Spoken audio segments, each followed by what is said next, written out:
আজকে আমাদের বাড়িতে এসছে অনেক আত্মীয়। তো চলো কে আসছে না আসছে সেটা তো তোমাদের বলবো। কিন্তু তার আগে সবাইকে আগে চা বানিয়ে দিলাম। সবাইকে আমি চা দিয়ে নিয়েছি। এবার আসছি আমাদের ভাগ্নিদের কাছে চা দিতে। আর আমাদের বাড়িতে এসছে দিদিরা, বড়দি এসছে বিকেলের দিকে, আর মেজদি ভাই এসছে সন্ধ্যার দিকে। সবাইকে চা দিয়ে আমি খেয়ে তারপরে আমি রান্না চাপিয়ে দিয়েছি। এদিকে হাঁড়িতে ভাত বসিয়ে দিয়েছি আর ডিম সেদ্ধ দিয়েছি। এদিকে পনিরের জন্য আলু করতে চেয়েছিলাম, কিন্তু সেটা আলু ডিম দিয়ে রান্না করব। যাই হোক, এদিকে লুচি খেয়ে নিচ্ছে জিজু।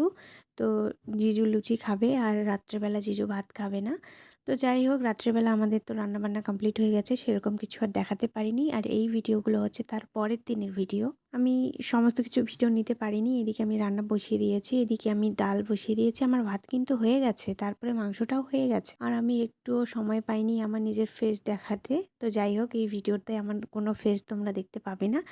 এইদিকে দিদি হচ্ছে টমেটোর চাটনি বানিয়েছে, আর বানিয়েছে পকোড়া, আর বানিয়েছে পনিরের তরকারিটা। আর আমিও করেছি পাঁপড় ভাজা, তারপরে করেছি ডাল, মাংস, তার মধ্যে একটা সবজি করেছি, তারপরে করেছি ভাত করেছি। তো যাই হোক, তোমরা পুরো ভিডিওটা দেখো, অবশ্যই তোমাদের ভালো লাগবে। আর আজকের ভিডিওটা কেমন লাগলো অবশ্যই জানিও কিন্তু। আর এইদিকে আমার রান্নাবান্না একদম কমপ্লিট হয়ে গেছে। তো তোমাদের ভিডিও দেখতে কেমন লাগছে আমার অবশ্যই জানিও। এরকম যদি ভিডিও দেখতে চাও অবশ্যই আমি দেওয়ার চেষ্টা করব। আর আমাদের এদিকে রান্নাবান্না পুরো কমপ্লিট হয়ে গেছে। মাংস করেছি, ভাত করেছি, ডাল করেছি, সবজি করেছি, পাঁপড় ভাজা, চাটনি, আবার অনেক কিছু।